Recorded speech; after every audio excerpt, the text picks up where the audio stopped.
2,000 feet above the Nevada desert, communication dead, blimp drifting off course, Cole Merritt had a choice: call for rescue like the others, or prove everyone wrong. He was alone up there. Not just physically alone, but alone in a way that Black people in white spaces understand instinctively. The only one. The unexpected one. The one who wasn't supposed to be there in the first place.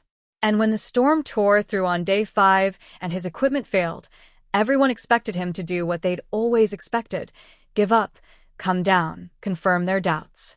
Instead, Cole stayed. For 30 days. Battling freezing temperatures, oxygen dips, hallucinations, and a question that had haunted him his entire life. Do I actually belong here? What started as a televised competition became a survival story that forced America to reckon with who we expect to endure, who we expect to quit, and what excellence looks like when nobody's watching. If you've ever had to prove you belong in a space that wasn't built for you, stay with me. This story goes deeper than survival. Cole Merritt grew up in Denver, Colorado, in a neighborhood where looking up at planes meant dreaming about places you'd probably never go. He was the kid with his neck craned toward the sky, watching contrails streak across blue, imagining what it felt like to be untethered from the ground. But there was a problem with Cole's dream. Adventure aviation, extreme sports, flying, aerobatic competitions, endurance challenges, was a world that looked nothing like him. Overwhelmingly white, overwhelmingly wealthy, overwhelmingly closed to people who didn't fit a very specific mold. Cole's path was different. Scholarship kid. Worked 3 jobs to afford flight school, cleaning hangars before dawn, fueling planes on weekends, teaching ground school at night. Every hour in the cockpit was earned twice over. First in money he had to make, then in credibility he had to establish in spaces where people looked at him and questioned whether he should be there at all. He became a pilot anyway. Then he became an exceptional pilot. First Black competitor in several major extreme aviation competitions. First to place in the top 3 at the Rocky Mountain Aerobatics Challenge. First to complete the Alaskan Endurance Run without mechanical support.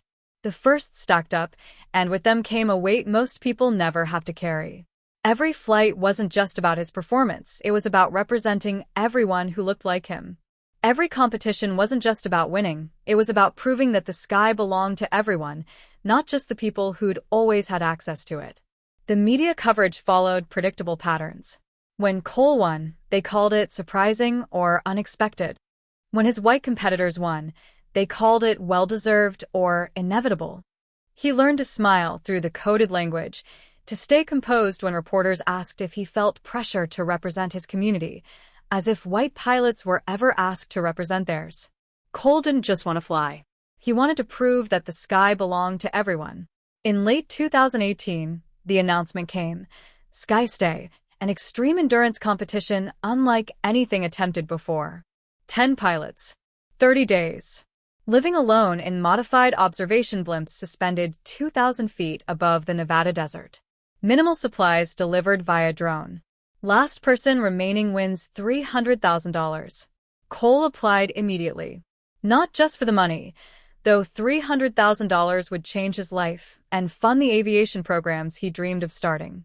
He applied because he knew what it would mean. A Black pilot completing one of the most extreme challenges in adventure aviation history. Proof that excellence doesn't require permission. He was selected. One of 10. And the moment the roster was announced, he saw the familiar pattern in the coverage. The other 9 pilots, decorated, experienced, veteran competitors. Cole, the surprising addition, the wild card, the underdog pick. He'd heard it all before. And he was going to prove them wrong. Again. Winter 2019. The Nevada desert stretched endlessly in every direction, dotted with the ground support stations for SkyStay. 10 modified observation blimps rose into position, each one a self-contained survival pod for the next month. Cole's was called the Haven, a name he'd chosen carefully. A place of safety, of refuge, of proving you could make a home anywhere. The pre-launch media circus was exactly what he'd expected. Camera crews, interviews, sponsors analyzing every detail. The other pilots were confident, discussing their strategies, sharing their experience logs, talking about previous endurance challenges they'd conquered. When reporters got to Cole, the questions changed. Are you worried you're not experienced enough for this? What if the isolation gets to you? Some critics say you haven't earned a spot in a competition this extreme. What's your response? Cole learned long ago that showing any emotion in response to these questions would be called aggressive or defensive. So he stayed calm, measured, professional.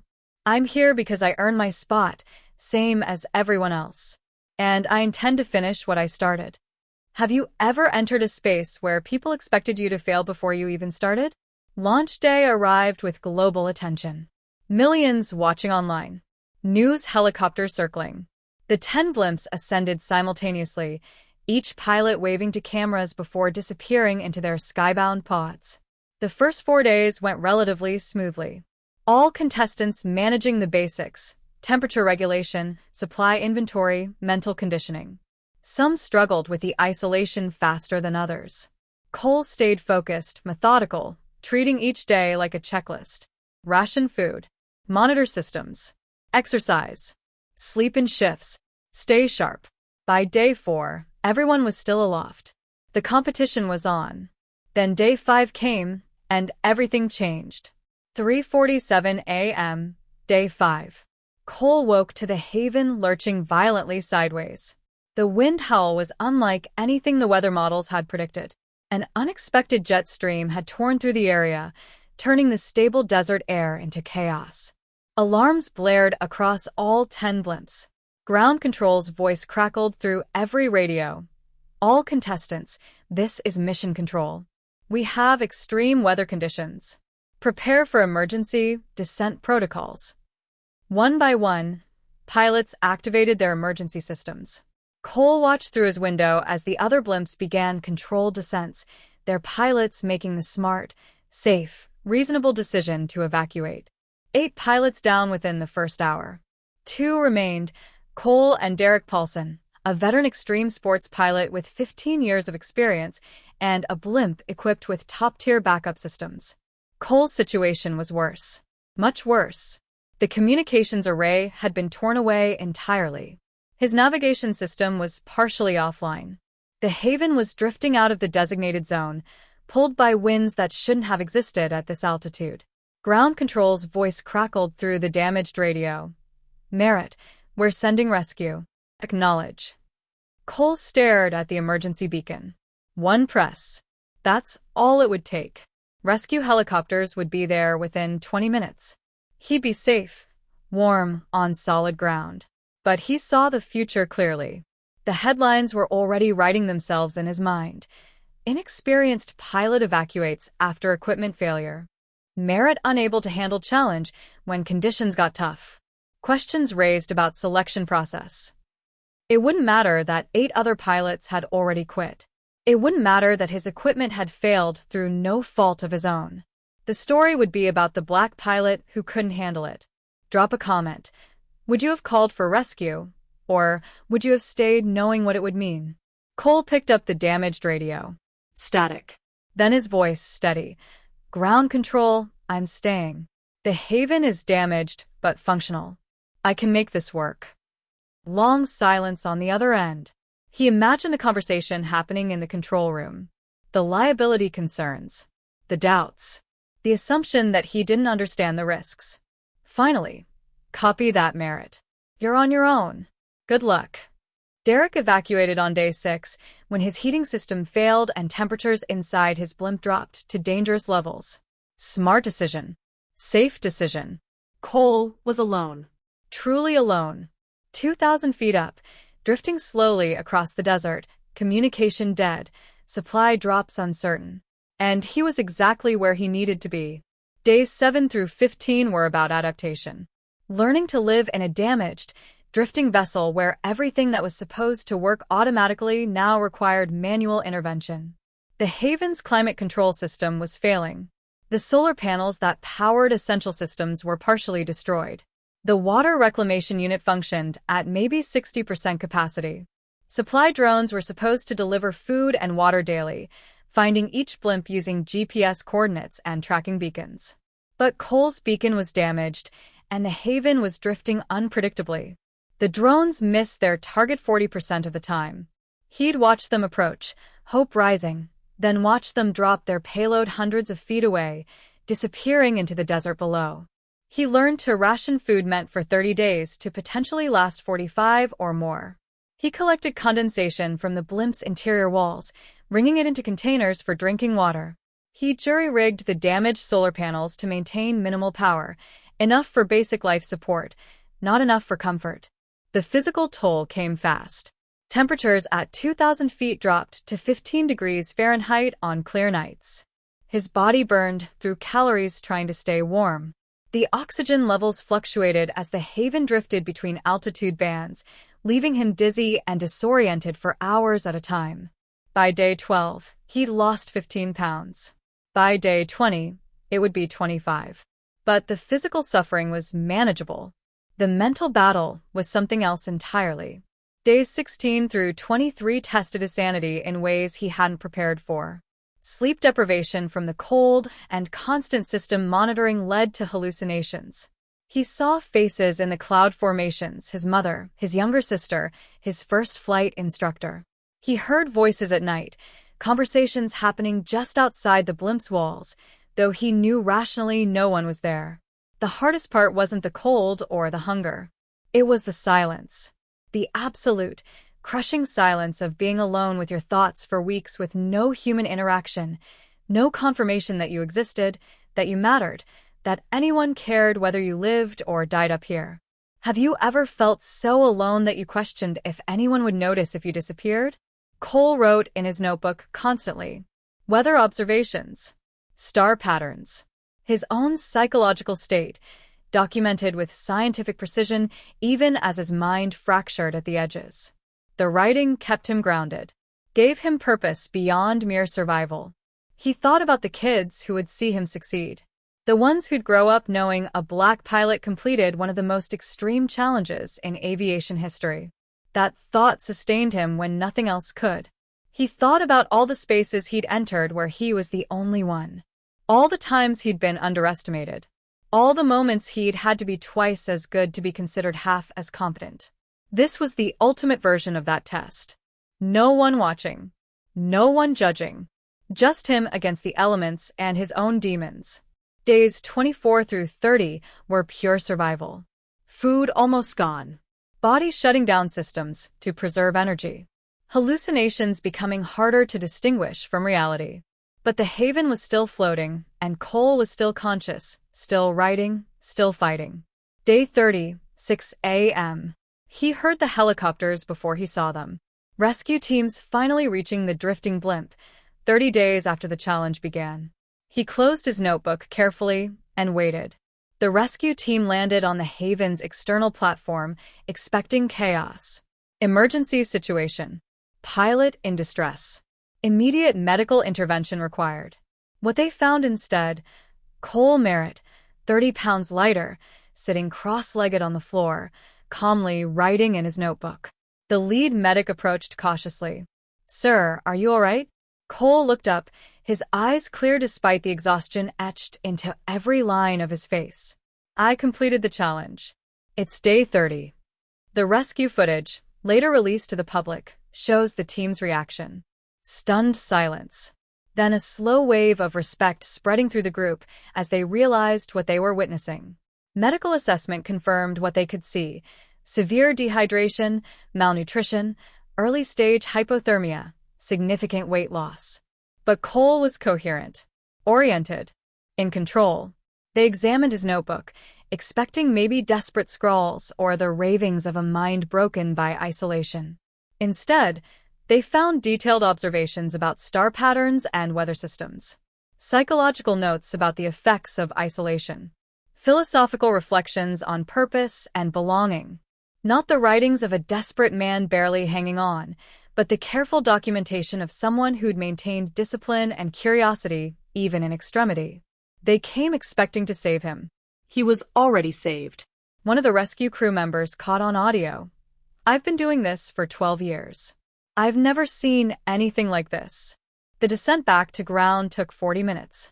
Cole insisted on staying conscious, watching the Earth rise up to meet him, memorizing the transition from sky to land.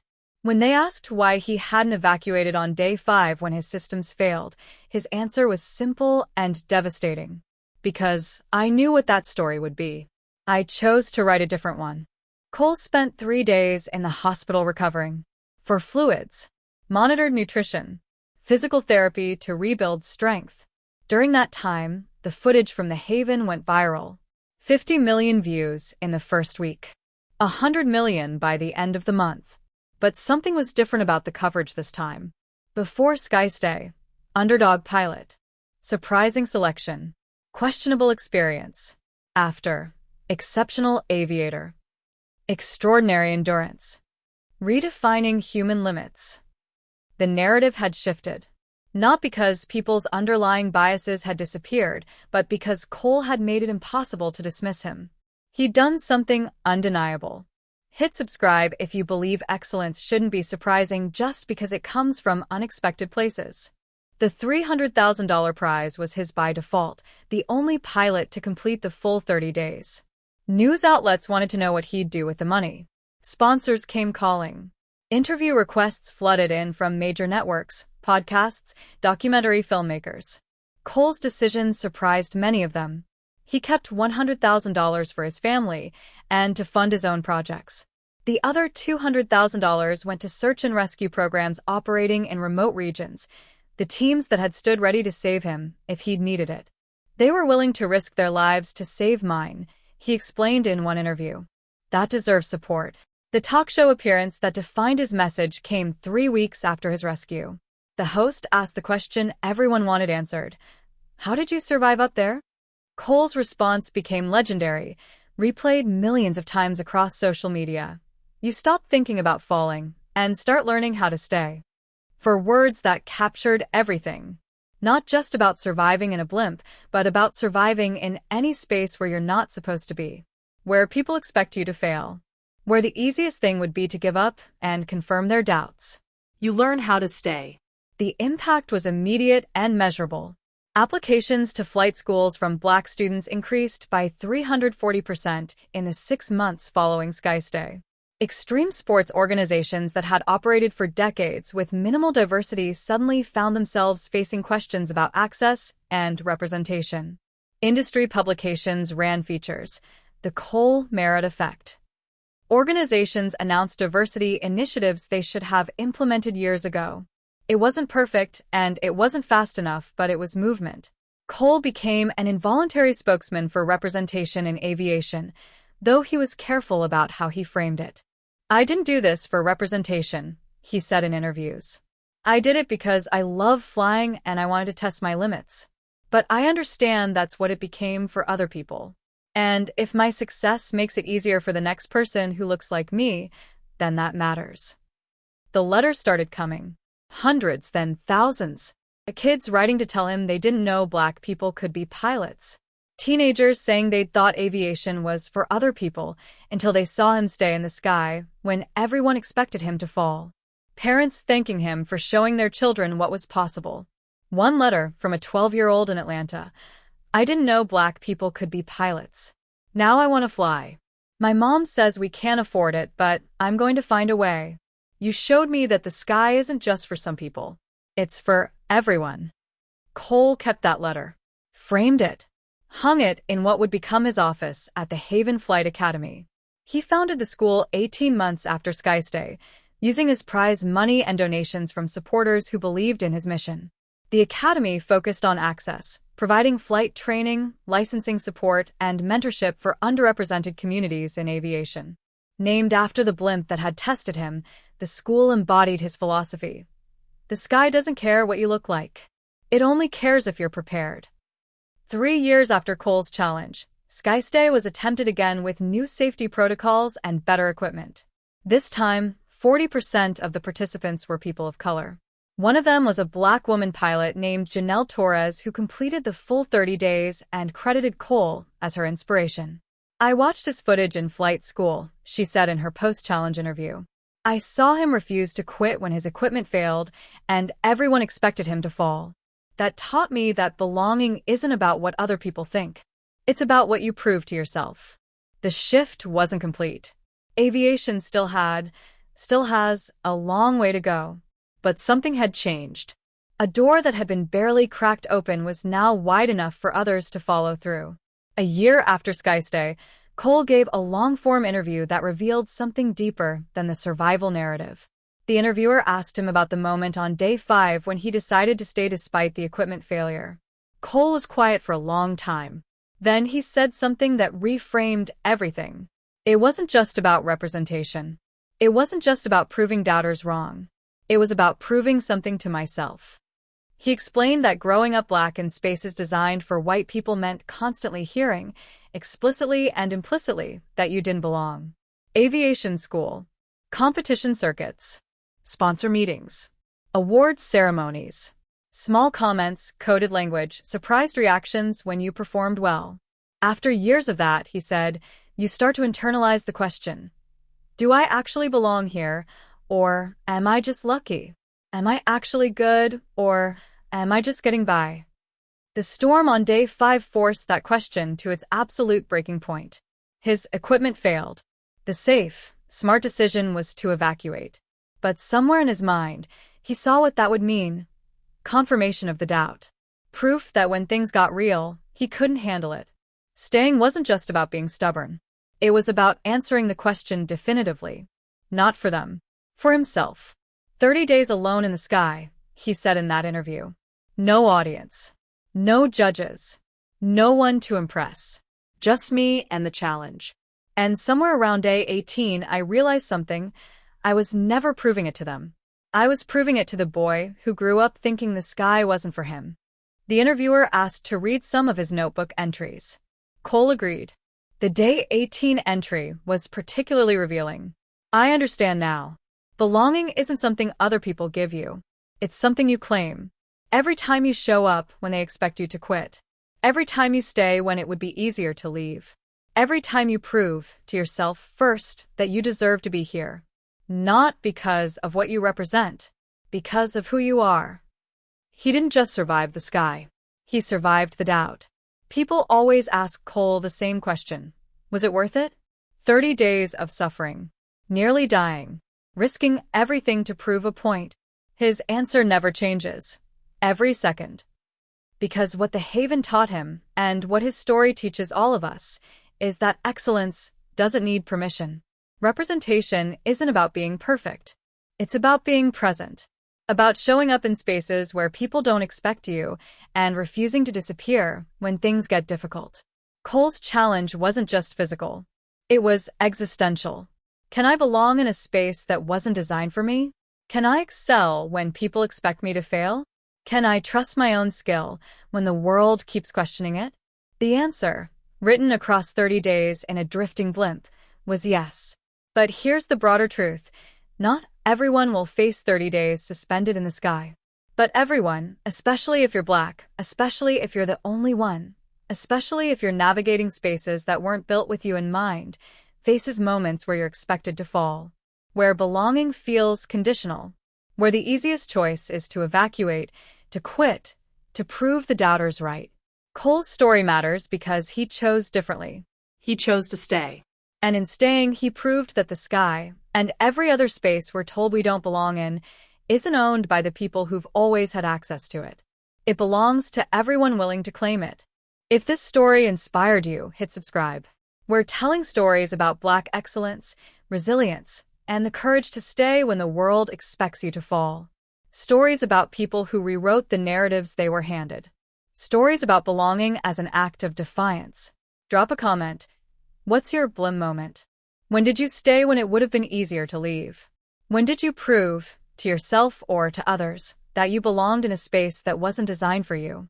Share this with someone who needs to hear that they belong. In the sky. In the room. In the conversation. Wherever they choose to show up, they have every right to stay. Cole Merritt stopped thinking about falling and learned how to stay. He claimed his space 2,000 feet above the earth and proved that excellence doesn't require permission. It just requires showing up and refusing to quit when things get hard.